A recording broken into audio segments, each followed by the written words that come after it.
অনেকেই প্রশ্ন করেন নীল অপরাজিতা বা নীলকণ্ঠ গাছ লম্বায় তো বাড়ছে কিন্তু ফুল কেন ফুটছে না। দু একটা টিপস। প্রথমত, নীলকণ্ঠ এই জুন জুলাই মাস হচ্ছে নীলকণ্ঠ গাছের জন্য প্রকৃত আদর্শ সময়, বর্ষাকাল।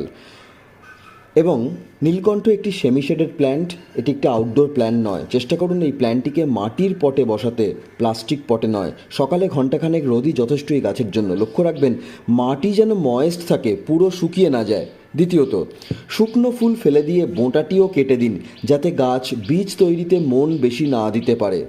তৃতীয়ত, মাসে একবার করে খাবার দিন। কলার খোসা শুকনো করে 7 দিন ভিজিয়ে রাখুন, তারপর আগের দিন রাত্রে পেঁয়াজ ভিজিয়ে পেঁয়াজের খোসার যে রসটা ভালো করে জলে মিশিয়ে গাছের মাটিতে দিন।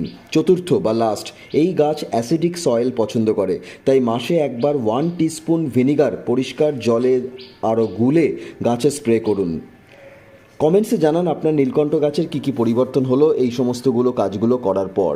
আর এরকম নতুন নতুন ইনফরমেটিভ ভিডিও পেতে পটেড ব্লিস চ্যানেলটিকে সাবস্ক্রাইব করুন। ধন্যবাদ।